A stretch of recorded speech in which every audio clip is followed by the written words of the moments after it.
आज या खापरेश्वराच्या जाग्याचेर काही घटना फाटी घडिल्ल्यो, काही रस्त्यामुळे काही फाटी फुडें देवाचें हें करचें पडलें.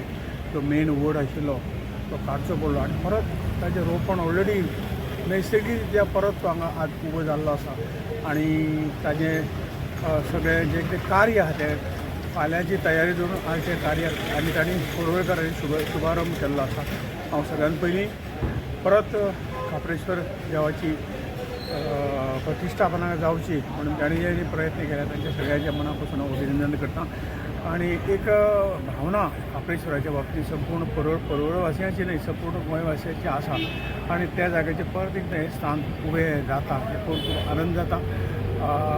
ह्या जमनीचो मालक आणि सरकार हांच्या सगळ्या सहकार्यातून ही गोष्ट आज जाता. ही खरोखर भाविकांच्या दृश्टीन म्हत्वाची आसा.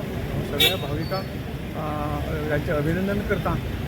आणि तांणी जें कितें कार्य हांगा सुरू केलां हाची परत एकदां त्या खापरेश्वराची प्रचिती फुडें वचपाक एक मार्गदर्शक ठरतलें म्हणून सगळ्यांचें परत एकदां अभिनंदन करता. हें कार्य जें आसा हें धर्माचें कार्य आसा, हें कार्य जें आसा हें समाजाच्या आस्थेचें कार्य आसा. आनी त्या गट हें तें न करता सगळ्यांनी एकत्र येवन एक बरें हांगसरले येणारे सगळे उत्सव जे ते बरे दीस साजरे करचे, एकत्र जावचो, एकूट दाखोवचो अशें सगळ्यांक अपील.